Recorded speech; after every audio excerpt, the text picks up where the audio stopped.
नमस्कार। ये जिंदगी सुख और दुख दोनों का मिला जुला एक मेला है, लेकिन समाज में सभी को सुख चाहिए, दुख किसी को भी पसंद नहीं है।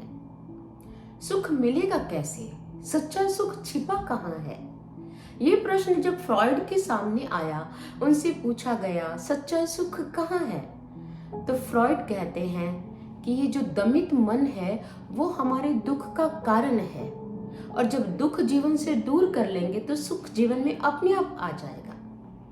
और फ्रॉइड की सूक्ति का समाज में इतना गहरा प्रभाव हुआ कि समाज उच्छृंखलता से आचरण के विपरीत ही कर्म करने लगा, भोगों की ओर बढ़ने लगा, भोग विलास की प्रधानता हो गई। आप चारों ओर समाज का दृश्य देख ही रहे हैं, विलासिता चरम सीमा पर है। जो कुछ आजकल की बॉलीवुड चलचित्रों में जैसे वस्त्र पहने जा रहे हैं, जो कुछ दिखाया जा रहा है, उसी का अनुसरण हमारी पीढ़ी में भी दिखाई दे रहा है। विलासिता प्रबल है, चरम सीमा पर है, मन को बिल्कुल ही बेलगाम छोड़ दिया गया। क्योंकि फ्रॉइड कहते हैं दमित मन दुख का कारण है। मन की वासना या मन के वेग को मत दबाओ, आप खुश हो जाओगे, आप सुखी हो जाओगे, लेकिन उसका परिणाम आपके सामने है। क्या ये बेलगाम मन आपको सुख दे पा रहा है, या मन को बेलगाम छोड़ देने वाला ये समाज क्या समाज में सुख की स्थापना कर पाया है? फ्रॉइड का ये सिद्धांत भी यहाँ पर गलत हो गया। फिर प्रश्न पैदा हुआ, अगर दमित मन दुख का कारण नहीं है तो फिर बताओ सच्चा सुख है कहाँ, सच्चा सुख मिलेगा कहाँ पर? फिर मार्क्स आए तो मार्क्स ने कहा कि अमीरी और गरीबी समाज में इतनी प्रबल हो गई है, आर्थिक अभाव व्यक्ति के दुख का कारण है। व्यक्ति का आर्थिक अभाव दूर हो जाए वो सुखी हो जाएगा। सोचने पर लगता है कि ये बात सही है। अगर गरीब सोचता है मेरे पास पैसा आ जाए तो मैं सुखी हो जाऊंगा, दुख छट जाएंगे, तो फिर अमीर दुखी क्यों है? अमीर पीड़ित क्यों है? अमीर के पास हमेशा सुख क्यों नहीं टिकता? वो भी दुख का हमेशा उसके सामने विषाद क्यों आ जाता है? वो भी दुख से पीड़ित क्यों है? साम्यवाद की स्थापना हुई रूस में, समाजवाद सामने आया, साम्यवाद की स्थापना हुई, अमीर और गरीब में अंतर मिटाने के भरपूर प्रयास हुए, लेकिन उसका परिणाम क्या निकला? शून्य। साम्यवाद का वह दुर्ग भी ढह गया, लेकिन व्यक्ति सुखी नहीं हो पाया। यानी कि पैसे से भी व्यक्ति सुख नहीं खरीद पाया। सिर्फ पैसे से सुविधाएं खरीद सकते हैं हम, सुख ऐसे नहीं मिलता है। व्यक्ति कहता है फिर कैसे सुख कैसे मिले? व्यक्ति के दुख का कारण भी मन है, व्यक्ति के सुख का कारण भी मन है। जिस प्रकार एक ही चाबी है वो ताला खोलती भी है और वो ताला बंद भी करती है, ये मन सुख की स्थापना भी करता है, ये मन हमें दुख में ले भी जाता है। सारी भावनाओं का केंद्र बिंदु आखिर ये मन है। अगर सुख चाहिए तो मन पे काम करना होगा। जिस महाभारत युद्ध में 18,000 अक्षौहिणी सेना मारी गई, जो एक भयानक युद्ध था, जो श्री कृष्ण जी के समय में द्वापर काल में घटित हुआ, क्या वो युद्ध जीवन का अंतिम युद्ध था? क्या वो युद्ध उस समय का अंतिम युद्ध था? अंतिम युद्ध तो व्यक्ति का अपने मन के साथ ही होता है। जब तक इस मन पे काम नहीं किया, मन के साथ युद्ध नहीं किया, मन के इस युद्ध पर मन को आगे हम विजय की ओर नहीं लेकर गए, तब तक जिंदगी जब तक है ये युद्ध चलता रहेगा। मन को जीत लिया तो हमारे महापुरुषों ने कहा मन जीते जग जीत। क्यों कहा था? उन्होंने कहा वास्तविक युद्ध बाहर नहीं है। सुख और दुख की जो ये भिड़ंत हम अपने जीवन में लेकर आए हैं, ये ना तो पैसे की खेल है, ना या विषय विकारों का खेल है, ये खेल मन का है। काम करना है तो मन के ऊपर काम करो। लोग कहते बड़ी बड़ी बातें कर देते हैं, बस कुछ भी बोल देते हैं, लेकिन जब जीवन में घटित होता है तभी पता चलता है। जब आपको हम श्री राम या श्री कृष्ण या हमारे जितने भी महापुरुष हुए उनके दिव्य चरित्र को सामने रखते हैं तो आप कहते हैं महापुरुषों से हम क्या करें, हम तो एक साधारण इंसान हैं। श्री राम जी का आप जीवन चरित्र तो देखिए, उनके जीवन में क्या समस्याएं नहीं थी? क्या उनके जीवन में युद्ध नहीं था? उन्होंने अपने जीवन में जो युद्ध किया, जिसे हम राम रावण युद्ध कहते हैं, जो लंका पार का युद्ध था, माँ सीता को वापस लाने वाला, ये युद्ध नहीं था। वो तो अपने जीवन में ना जाने इन 14 सालों में उन्होंने पूरी तरह से अपने समस्याओं के साथ युद्ध किया। जिस एक युवराज को एक गद्दी पर आसीन होना हो और उसे सीधा कह दिया जाए तू वन में जा, और वो भी 1 साल के लिए नहीं, 14 साल के लिए वन में जा, क्या उनके जीवन की ये विभीषिक समस्या नहीं है? क्या उनका मन इस समय एक भयानक युद्ध को नहीं झेल रहा? एक साधारण मानव की तरह उन्होंने कहा, सहजता से इस चीज को स्वीकार किया, ठीक है। और जब वो वन की ओर बढ़ते हैं तो उनके जीवन में एक दुर्घटना और घटित होती है। पुत्र वन में है, राजमहल लौट नहीं सकता, और इधर पिता का देहावसान हो जाता है। क्या उस युवक के मन की ये समस्या नहीं है? पिता प्राण त्याग रहे हैं और इधर पुत्र बेचारा वन में बैठा है। क्या उनके जीवन में समस्याएं नहीं आई हैं? उनसे सीखना है और उनके जैसा बनना है, यही तो जीवन युद्ध है।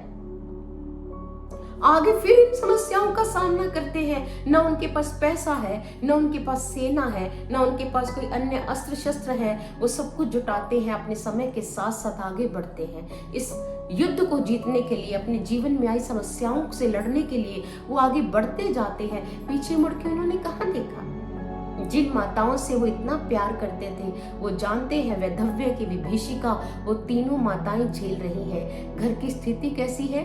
एक छोटा भाई वनवासी के रूप में साथ भटक रहा है, और एक दूसरा भाई जिसके लिए ये खेल खेला गया, भरत, वो भी वनवासी के रूप में राजमहल से बाहर एक कुटिया में बैरागी बनकर जी रहा है। पूरे परिवार के हालातों पर दृष्टिपात तो करे। कितना बड़ा संग्राम है उनके जीवन में।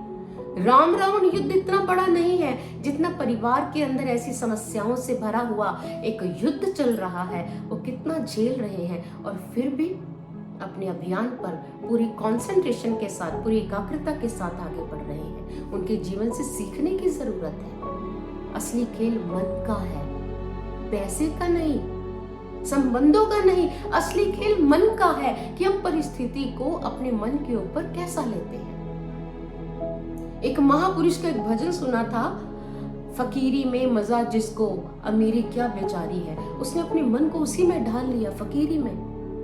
खेल मन का है। हमारा मन नहीं मानता, हमारे पास ये होना चाहिए, नहीं मिलता, हम अपने मन को खुद दुखी करते हैं। कहानी मन पर आकर रुक गई। एक बच्चा है, मेले में विलाप करता है, मुझे ये खिलौना चाहिए, ये खिलौना चाहिए। अचानक मन खाने पीने की वस्तु पर चला गया, उधर से ध्यान हट गया। खेल किसका है?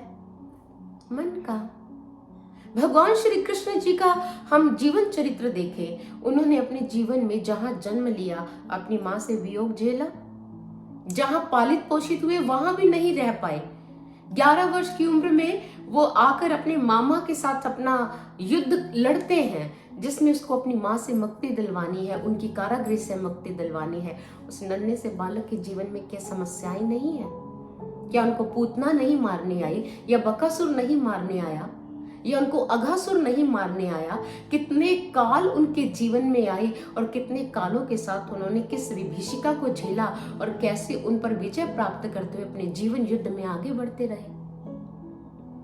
कोई व्यक्ति जन्म से महापुरुष नहीं बनता, वो अपने जीवन युद्ध में कैसे लड़ता है और कहां पहुंचता है, कैसे सफलता हासिल करता है, इन बातों से वो एक योद्धा और एक महापुरुष बनता है। तभी समाज में वो पूजा जाता है। श्री कृष्ण जी को अपना नेटिव प्लेस छोड़ना पड़ा, अपनी जन्म स्थली, अपनी पालित पोषित होने वाली स्थली भी छोड़नी पड़ी। मथुरा आए तो मथुरा भी छोड़ना पड़ा, और द्वारिका की नई नगरी बसानी पड़ी। ऐसी स्थितियां एक मनुष्य के जीवन में आती हैं, एक जगह से दूसरी जगह। कई बार ऐसा डाउनफॉल होता है, व्यक्ति अर्श से सीधा फर्श पर आ गिरता है। किराए के घरों पर रहना पड़ता है, अपना जन्म स्थान छोड़ना पड़ता है, अपने सारे हालातों से लड़ते हुए व्यक्ति सरवाइव करता है। गिरे मत, सुख की किरण आपके जीवन में आएगी। इस आशा के साथ व्यक्ति युद्ध लड़ता है कि कोई बात नहीं। लेकिन अगर ये सोचकर हम हर एक व्यक्ति के आगे गिड़गिड़ाते रहें, हम तो ऐसे थे, ऐसे हो गए, हमारी हालत तो ऐसी है, हम तो ऐसे रहते थे, ऐसे कह कर आप किसी के सामने अपनी व्यथा रखकर आप उसकी सिंपैथी तो जीत लेंगे, लेकिन इन बातों से अगर सामने वाला भी आपकी सिंपैथी में हाँ कर दे तो ये चीज आपके मन को कमजोर बना देगी। कई बार हम कहते हैं कि किसी के घर में जब डेथ हो जाती है, हम कहते हैं कोई बात नहीं, इसे खुलकर रो लेने दो, कोई संबंधी बिल्कुल अलग हुआ है उसके जीवन से, पीड़ा तो होगी। हम क्यों कहते रो लेने दे, दिल हल्का कर लेने दे। लेकिन अगर आप उसे गले लगाते, वो और फूट कर रोता, उसे सिंपैथी मिली, वो और कमजोर हो गया और समय के साथ वो मजबूत हो जाता है। हम कई बार सिंपैथी लेने के चक्कर में अपने मन को भी कमजोर कर देते हैं। इसलिए अपने मन को मजबूती के साथ हम चलाएं। हम सिंपैथी के चक्कर में ना पड़कर हम इन परिस्थितियों से बाहर कैसे आए, इस पर अगर दृष्टिपात करें और अपने मन को सही दिशा दें, तो ही ये काम हो सकता है कि हम युद्ध में विजय श्री का वर्ण कर लें। अर्जुन ने महाभारत के युद्ध में प्रमुख भूमिका निभाई, लेकिन युद्ध से पूर्व उसने पहले खेल खेला अपने मन के साथ। कृष्ण को कहता है कि सेना को देखना चाहता हूं, मेरे रथ को दोनों सेनाओं के मध्य ले चलिए। सेन योरु भयोर मध्य रथं स्थाप्य में च्युत, और दोनों पक्षों की सेनाओं को देखता है, वही मन काम कर जाता है, ये तो मेरे संबंधी है, इनको मारूंगा। ये मेरे पितामह है, इनको मारूंगा। ये मेरे अपने भाई हैं, मैं इन पे हाथ नहीं उठा सकता। ये मेरे गुरु हैं, मैं इनके साथ ऐसा दुर्व्यवहार करता अच्छा लगूंगा कि उनके सामने अस्त्र शस्त्र धारण कर इन्हीं को मारने दौड़ूंगा। मन खेल खेल गया और युद्ध से पूर्व भी वो हारा हुआ खिलाड़ी है। युद्ध से पूर्व वो हार चुका है और यहां कृष्ण कहते मन पर काम कर अपने। तुम्हारे मन को सही दिशा की जरूरत है। अगर तुम मन से युद्ध हार रहा है तो तुम्हारी हार निश्चित है। अगर मन में ये ठान लिया कि मुझे कृष्ण कृपा से धर्म की स्थापना करनी है, मुझे न्याय की स्थापना करनी है, और अपने मन को अगर मजबूती के साथ लेकर चलोगे तो समाज में एक आदर्श स्थापित होगा, सच्चाई का, न्याय का, धर्म का। इसलिए अपने मन को मजबूती के साथ।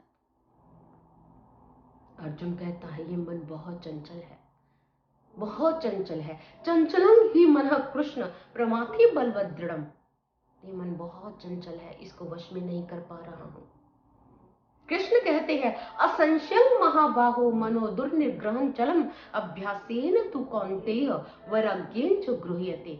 मैं जानता हूं कि इस मन को संभालना बहुत मुश्किल है, लेकिन अभ्यास से, वैराग्य से इसको वश में किया जा सकता है। असंभव, इम्पॉसिबल, ये शब्द यूज करते हैं। इम्पॉसिबल को अगर टुकड़ों में काटो, आई को अलग कर दो, एम को अलग कर दो, पॉसिबल को अलग कर दो, आई एम पॉसिबल। मैं ये संभव कर सकता हूं।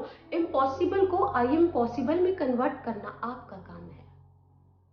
हम कहते माइंड जो है वो सेट नहीं है, माइंड को सेटअप करो। जो अपसेट है उसको ऑपोजिट करें तो अपसेट का ऑपोजिट क्या होगा, सेट अप। माइंड को सेटअप करना है, यही गेम है, यही युद्ध है। सेटअप कैसे करना है, बस ये सोचना है इस परिस्थिति से मैं बाहर कैसे आ सकता हूँ, इस परिस्थिति पर विजय कैसे पा सकता हूँ, कैसे मैं आगे बढ़ सकता हूँ। जो मजबूर है उसके पास पैसे का अभाव होगा ही होगा, जो मजबूर है कुछ संबंधों से भी मजबूर होगा, लेकिन ये जीवन का अंत नहीं है। जीवन में जब भी कोई साथ देता है तो अपनों ने नहीं, हमेशा बाहर के परिवेश ने साथ दिया है, बाहर का वातावरण साथ देता है। आप अपने मन को तैयार तो करो, सिंपैथी मत लो, मन को संघर्ष के लिए तैयार करो, मजबूती के साथ आगे बढ़ने का ठान लो कि मुझे बस अब अपसेट नहीं, सेटअप की ओर बढ़ना है, मुझे इम्पॉसिबल नहीं, आई एम पॉसिबल की ओर बढ़ना है, मैं ये कर सकता हूँ। ऐसे डिटर्मिनेशन के साथ लोगों ने बड़े बड़े मुकाम हासिल किए हैं, तुम भी हासिल कर सकते हो। और जीवन में मन को अपने हाथ में लेकर, मन की लगाम अपने हाथ में लेकर आप सच्चे सुख की ओर बढ़ सकते हो। महापुरुषों ने, जिन्होंने अभावग्रस्त कुटिया में भी अपने जीवन में सुख को ढूंढा है, अपने मन के कारण ढूंढा है। राजा जनक ने महल में रहकर भी अपने मन की वजह से शाश्वत सुख पाया है, सुविधाओं की वजह से नहीं। इसलिए अपने मन को मजबूत करें, अपने मन को गिरने मत दें, इसे समझाएं, संबल बने और आगे बढ़े। धन्यवाद।